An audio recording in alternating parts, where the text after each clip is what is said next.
हे भगवान, फिर से यह कोरोना नाम का राक्षस जाग गया। इस बार तो ड्रैगन के मुंह से मौत बरस रही है। सही बोल रही है माँ जी।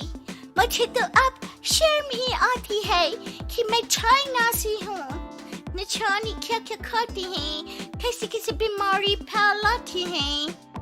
अरे बहू, लेकिन वहीं से तो तू भी आई है ना मेरी लाडो। तू तो अंडा भी नहीं खाती। माँ जी, अच्छा खासा सब ठीक हो गया था, लेकिन पता नहीं कैसे ये फिर निकल कर आ गया।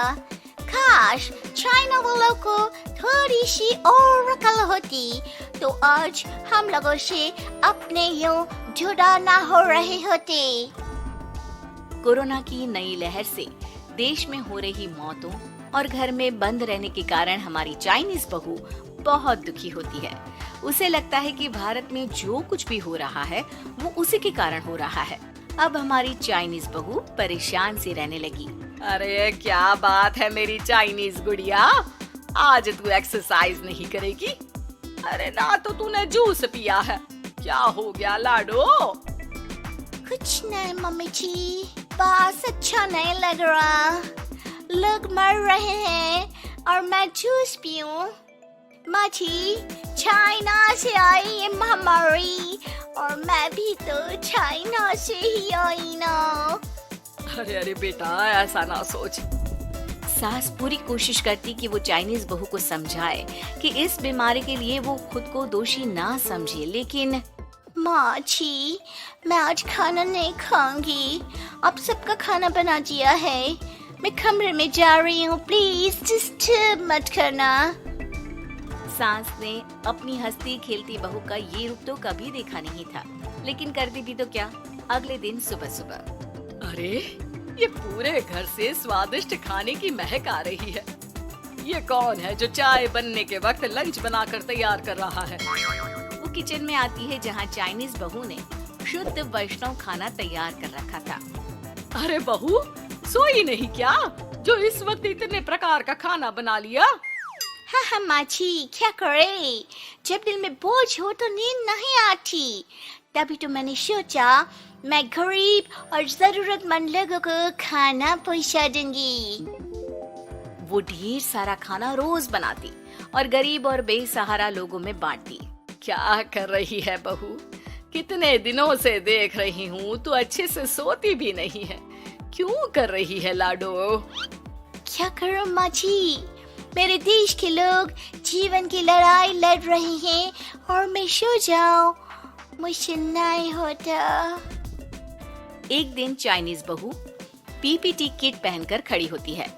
अरे ये क्या बेटा, खाना देने जा रही है या लड़ाई लड़ने? माँ जी, मैं कुछ दिनों के लिए घर नहीं आऊंगी। मैंने सोचा है कि मैं घर से बाहर रहकर कोरोना के मरीजों की देखभाल करूंगी। ओ प्लीज प्लीज आप मुझे रोकना नहीं। नहीं नहीं बहू, ये तो तूने बहुत ही नेक काम सोचा है। बस बेटा तू अपना ख्याल रखना। बहू वहाँ से चली जाती है, लेकिन सास की रोज फोन पर बहू से बात होती। घर पर क्या है माँ, क्यों भेज दिया तूने उसे? बाहर कितना खतरा है, उसे कुछ हो गया तो?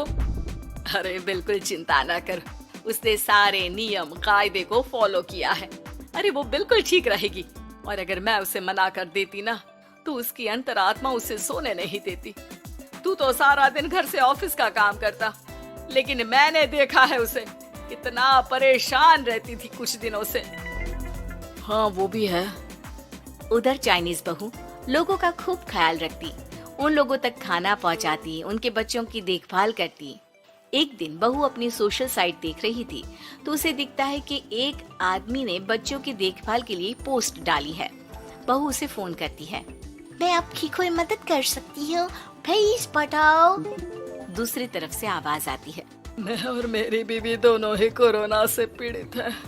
हम लोगों के बच्चों को देखने के लिए कोई नहीं है। प्लीज हमारी मदद करो। हाँ हाँ बिल्कुल, आप परेशान ना हो, मैं आ रही हूँ। मुझे आपका एड्रेस बताओ। वो आदमी बहू को पता लिखवाता है। वहाँ वो पहुँच जाती है। ओह, ये किसे बुला लिया आपने? ये तो चाइनीज है, इसी के कारण तो हम लोगों का देश इस परेशानी से जूझ रहा है। अरे पर ये तो हिंदी में बात कर रही थी। तभी बीवी की ऑक्सीजन लेवल गिरने लगती है। ये क्या हो रहा है? आप टेंशन क्यों ले रहे हैं? जल्दी से इन्हें अस्पताल लेकर जाइए। रुकिए, मैं आपको एक अस्पताल में बेड भी दिला देती हूँ। वो मेरे अंकल का अस्पताल है। चाइनीज बहू फोन पर बात करके उन लोगों को बेड दिलाती है, जहां पति की भी तबीयत खराब हो जाती है और दोनों को बेड दिलाकर बहू घर में बच्चों की पूरी देखभाल करती है। सास का बहू पर फोन आता है। अरे मेरी चाइनीज गुड़िया, कैसी है रे तू? अरे माँ, पीछे की गली में ही हूँ मैं। वो खालिया लोग है ना, उन दोनों हस्बैंड वाइफ को कोरोना हो गया था। मैंने उन लोगों को श्रीवास्तव अंकल के अस्पताल में भर्ती करवा दिया है और अब मैं नमाज ही उन दोनों बच्चों का ख्याल रख रही हूँ। अरे जीती रहे बेटा, कोई जरूरत हो तो बता देना। नहीं माँ जी, सब कंट्रोल में है। बस इन बच्चों के माँ बाप ठीक होकर घर आ जाए। अच्छा माँ, इन लोगों के घर का फोन बज रहा है, मैं आपको थोड़ी देर बाद कॉल करती हूँ। लैंडलाइन में घर के मालिक का फोन था। हम लोगों की जिंदगी का कोई भरोसा नहीं है। यहाँ इलाज महंगा है और हम लोगों के पास पैसे नहीं है। जितना इलाज हो सकेगा उतना ही होगा। हमारे बाद प्लीज आप हमारे बच्चों को संभाल लेना। नहीं, ऐसे मत बोलिए। मैं अस्पताल वालों से बात करती हूँ। बहू अपनी बैंक से अस्पताल वालों को पैसे दे देती है और फोन पर कहती है, हनी, आप लोगों के अकाउंट में पैसे डाल दिए हैं। इन दोनों का अच्छे से इलाज होना चाहिए। पैसे की जरूरत होगी तो मैं और डाल दूंगी। सारा दिन बहू कोरोना पेशेंट के बच्चों को देखती, रात में ढेर सारा खाना पैक करके जरूरतमंदों में बांटती। सोशल साइट्स के जरिए भी वो लोगों से जुड़कर उनकी मदद करती। फिर एक दिन घर का मालिक और उसकी बीवी ठीक होकर घर आ जाते हैं। आपका बहुत बहुत शुक्रिया, मैं आपकी पाई लौटा दूंगा। भाई नहीं, पैसा दिया था, लेकिन वो जब आप बिल्कुल ठीक हो जाना तो क्षमा कर दे देना। कोई बात नहीं। दोनों पति पत्नी चाइनीज बहू का शुक्रिया अदा करते हैं। आप तो हम लोगों के लिए भगवान की तरह है। आपका बहुत बहुत शुक्रिया। चाइनीज बहू बहुत खुश हो जाती है। वो घर आकर सास को पूरी बात बताती है। देख मेरी चाइनीज गुड़िया, तुझे चाइना का होने पर अफसोस था ना, लेकिन तूने सच्चे दिल से लोगों की सेवा करके ये बता दिया कि बेटी कहीं की भी क्यों ना हो, ससुराल आकर वो ससुराल के रंग में ही रंग जाती है। अब तो तू मेरी भारतीय बहू है। हाँ।